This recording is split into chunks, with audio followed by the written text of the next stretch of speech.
tal? Continuamos con nuestro curso de compraventa internacional y medios de pago. El día de hoy vamos a tomar el punto de los Incoterms. Entonces podemos ahí determinar que estos términos de comercio internacional, vamos a ver que son emitidos por el ICC. Nos muestra aquí una diapositiva en la cual podemos ver los diferentes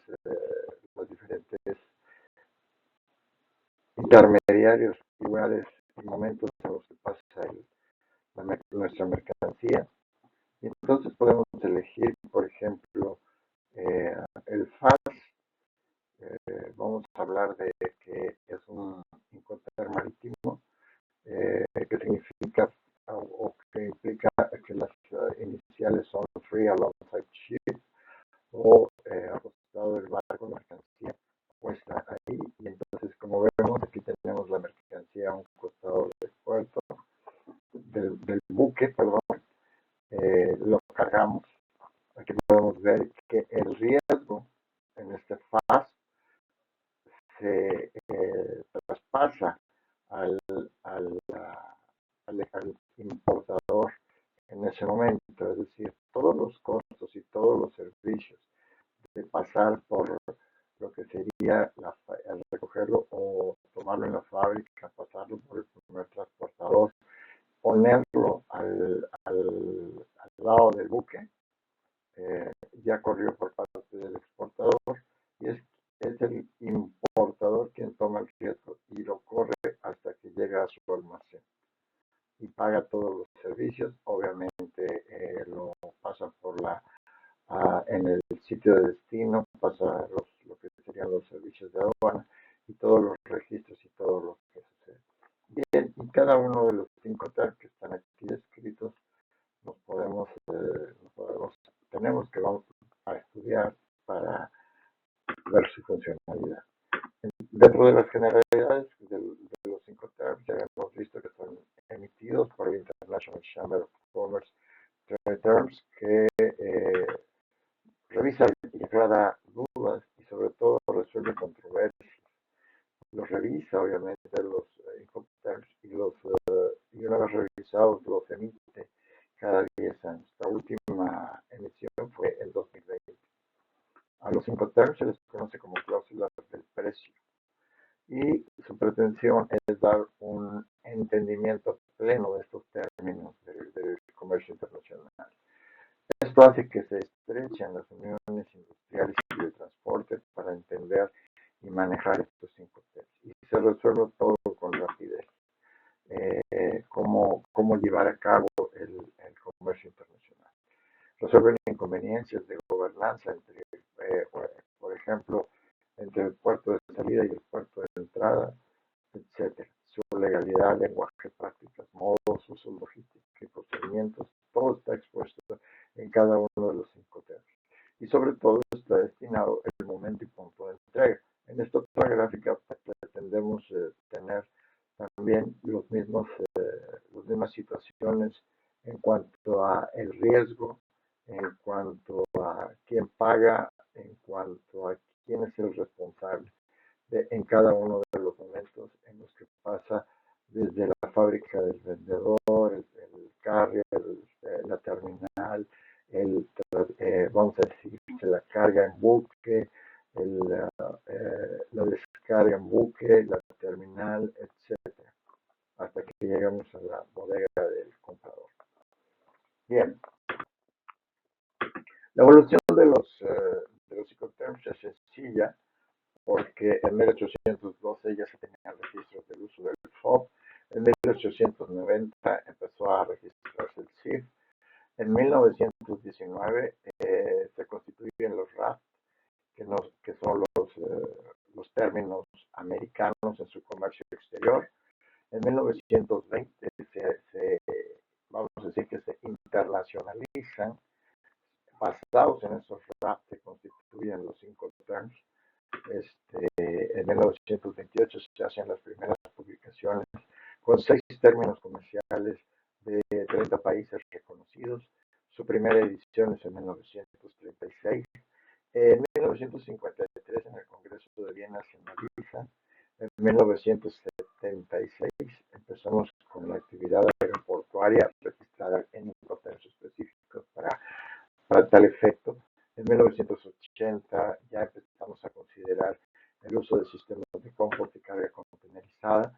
En 1985 se eliminan los RAP, aquí falta una vez, mil disculpas, se derogan, pero siguen siendo utilizados por algunas empresas comerciales de gran tamaño que prefieren utilizar estos términos en lugar de los incoterms, pero bueno, debemos de tener una cierta lógica de que prácticamente es lo mismo un FOB del RAP que de los incoterms. Vamos a ver que los principios y elementos de su aplicación es el traspaso del capital entre el importador y el exportador, el lugar y la forma de entrega, la documentación requerida en cada uno de los pasos, la transmisión del riesgo, es decir, hay momentos en los que una carga a la hora de estar en el muelle y cargando al buque, esta carga se daña o se pierde, entonces, ¿quién es el responsable? ¿Quién es el que corre el riesgo? Todo eso está dicho en los incoterms elegidos. La distribución de los gastos en todo el proceso de la ruta que toma el comercio internacional. El responsable de la gestión de los trámites, ¿quién es? Ya sea el importador o el exportador, y las diligencias en los cruces fronterizos. Es obvio que el importador, por ejemplo, en sus responsabilidades tiene que hacer ciertos detalles para que el exportador tenga todo en forma para poder exportar la mercancía y a su vez cuando llega al puerto para que sea tomado ya sea en sus instalaciones o en el barco o donde sea, el importador tiene que facilitar todo, cualquier trámite. No significa que lo pague o corra riesgos, pero sí que tiene que ayudar. Hay cuestiones que no están reguladas en los incoterms y que sí están en los contratos de compraventa internacional. Podemos definir que no se regulan los medios de pago, estos son convenidos en otros términos. La competencia de jurisdicción, los contratos y cláusulas no reguladas, pues nosotros ahí podemos establecer ciertas cosas que podemos pretender. Las reglas de traducción también es muy importante. A veces se traduce, se puede imprimir o firmar en un idioma y se tienen las copias en otro idioma o son traducidas y esto hace que sea complicado. Tampoco los incoterms regulan las mercancías incorpóreas o inmateriales. Bien, vamos a ver un poco de los RAP que sirven para regular el comercio exterior en Estados Unidos, como dijimos, hasta el año de 1985, cuando son derogadas. Sin embargo, muchas empresas lo siguen utilizando. Son la base de los incoterms y simplifican y evitan obstáculos y controversias comerciales. Son inadecuados, es decir, ya no están vigentes, ya no tienen algunas situaciones como las platicadas de las cuestiones de los sistemas de cómputo, la carga contenerizada, los transportes aéreos, etc. Entonces, vamos a decir que de alguna manera ya están desubicados. Un ejemplo de ello es que, por ejemplo, siguen existiendo los EX en los RAP y en ello pueden utilizar el que se usa internacionalmente, que es EX-Work, pero también hay en la fábrica, en el molino, en la mina, en la plantación, en el almacén, etcétera. Entonces, ya están un poquito desutilizados. El ex-DOCS, por ejemplo, incluye el costo de la mercancía y el traslado de impuestos.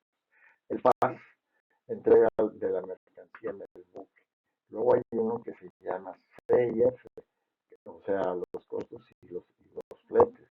Incluye los costos de transporte hasta su destino. Los CIF son prácticamente iguales a los incoterms, igual que el FOB. El contrato de compraventa internacional se empezó a manejar desde la Convención de Viena de considero que el contrato debería tener cierta formalidad. En nuestro país, por ejemplo, en México existe una ley para la emisión de contratos de compraventa internacional. Bien, factores de riesgo de orden, por ejemplo, situaciones como los errores o las situaciones humanas, las situaciones económicas, políticas, tecnológicas y logísticas. Las partes, podemos hablar del importador, asesores, transportistas, intermediarios y exportadores. Vamos a hablar del ex marcatorio. Esto no es otra cosa más que los propios Incoterms, pero que a veces en los contratos se utiliza para determinar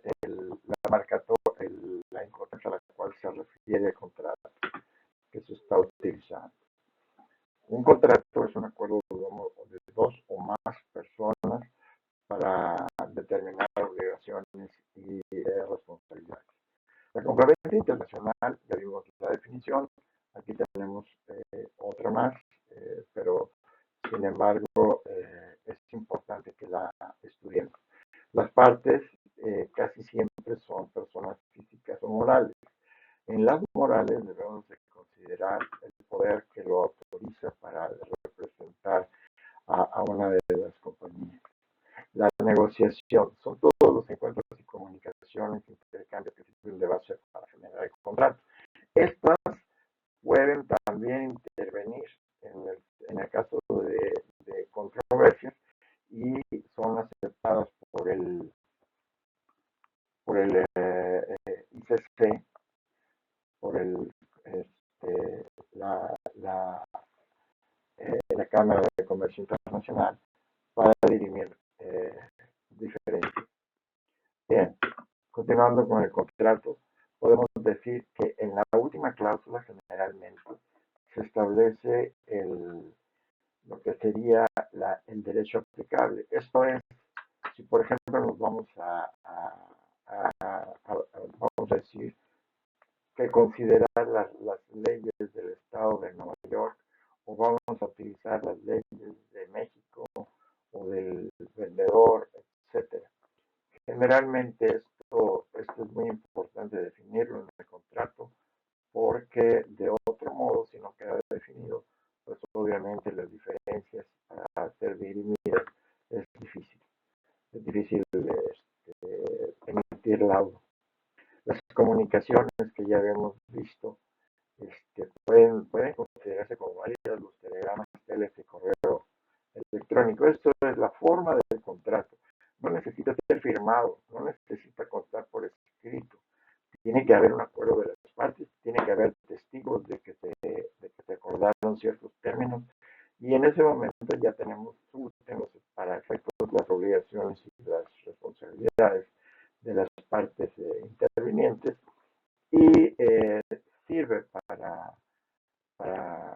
dar efecto cuando se dirimen diferencias.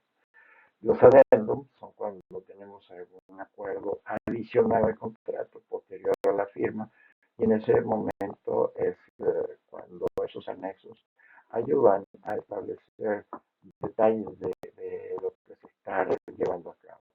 Es importante decir que a pesar de que no es necesario los contratos firmados e impresos, es muy importante que se tengan. A pesar de que no son necesarios, es mucho mejor tenerlos. El idioma generalmente es el idioma del comprador, sin embargo, hay el idioma universal comercial que es el inglés, entonces facilita las cosas, armoniza los entendimientos. Entonces, siempre lo mejor es tener un idioma que las partes entiendan perfectamente. Muy bien. Es muy importante, para efectos de hacer un contrato hay dos partes. Esas dos partes tienen que estar así, los países de donde provienen, tienen que estar afiliados a la Convención de Viena del 80. Si no están afiliados en Incoterm, prácticamente no surte efecto. Entonces, es importante checar de qué país proviene vamos a decir que el importador con el que estoy haciendo negocios. Y por otro lado, ambos contratantes, es decir, el importador y el exportador, deben de ser de países diferentes para que les apliquen los Incoterms. De otro modo, los Incoterms pueden ser confundidos, utilizados, etcétera, y no tienen efecto. Bien, las obligaciones del vendedor, pues las facturas relativos, gestionar las inspecciones, es responsable del envase y embalaje de los productos, la entrega física en tiempo y forma, la notificación de la entrega al importador, perdón, obtener los permisos y licencias, tanto en pago conforme al encontrar seleccionado, o simplemente ayudar a la emisión de tales cuando, por ejemplo, voy a hacer una importación con el EXW, es decir, que lo van a venir a recoger a mi fábrica, pues necesita ciertos papeles y probablemente tenga yo que hacer ciertas diligencias para facilitar toda la exportación. Entonces, es muy importante que dentro de mis obligaciones yo tenga que apoyar en esos casos. Cubrir los gastos de acuerdo al importe seleccionado, aportar la información que hemos dicho. Podemos hablar ahora de las obligaciones del comprador. El comprador es muy importante que ayude, pues obviamente en primer lugar pagando, recibiendo la mercancía, asumiendo sus responsabilidades y riesgos, avisar al vendedor que ya,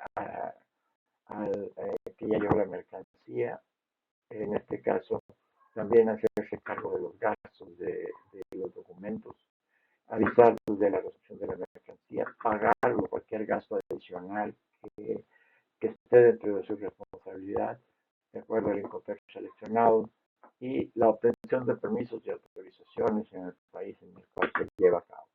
Aquí tenemos una separación o clasificación de los Incoterms de acuerdo a aquellos que son marítimos y los que no lo son. En este caso llamados multimodales porque no tienen que ver con el ambiente marítimo. Los que a nosotros competen y nos es muy interesante son los Incoterms marítimos. Y en este momento podemos ver cómo funcionan CFR, POP, FAS y CIF. Bien, en esta tabla podemos ver, por ejemplo, qué es lo que se recomienda el Incoterm seleccionado y por ello podemos dar lugar a que consideremos la responsabilidad, los riesgos, el medio de transporte, etcétera, y que también consideremos que en algunos casos, por ejemplo, eh, dependiendo sobre todo de la experiencia internacional que tenga una de las partes o las partes, seleccionar el Incoterm correctamente. Bien, eso es todo por hoy. Muchísimas gracias por su atención. Espero que esta plática haya sido de su atención. Les recuerdo, toda duda y todo comentario, chequenlo, verifíquenlo, háganse de información en libros y en la red sin problema y platiquémoslo en la clase. Y en su caso, si surge en la clase, pues lo platicamos con muchísimo gusto. Así aprovechamos la experiencia de sus compañeros que tienen seguramente plena experiencia en los Incoterms y nos ayuden a determinar cualquier o a atinar cualquier laguna o situación de los Incoterms. Muchas gracias.